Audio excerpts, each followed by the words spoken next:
基美病院胃肠肝胆科的医师王树宏表示，胆道系统是人体上大的分泌系统，如果胆道系统出现塌掉的，病人有可能会面临黄疸、腹肚痛、食欲不振、甲着反复的感染等。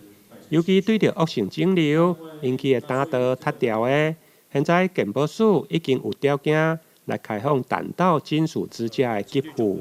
胆道金属支架就是在打通胆道的一个工具。那我们知道胆道它是连接肝脏跟十二指肠中间在分泌胆汁的一个构造这样子。那如果胆汁分泌就是受阻的时候呢，人可能就会有一些黄疸啊、尿尿颜色变深、那灰白变的一个状况，那也会影响到精神啊、食欲这样子。那这个胆管阻塞的原因可以分成良性跟慢性。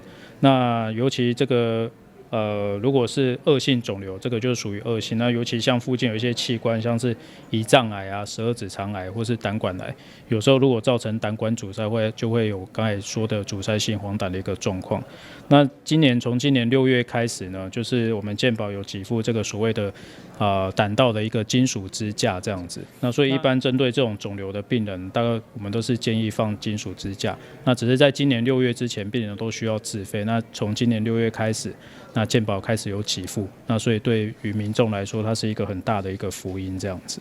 医师表示，胆道引流有分类4件：逆行性的胆管引流，甲着真皮川肝胆道的裂影引流2种。而且过去大部分拢是放塑胶的支架，但因为使用的寿命短，可能需要常常来换。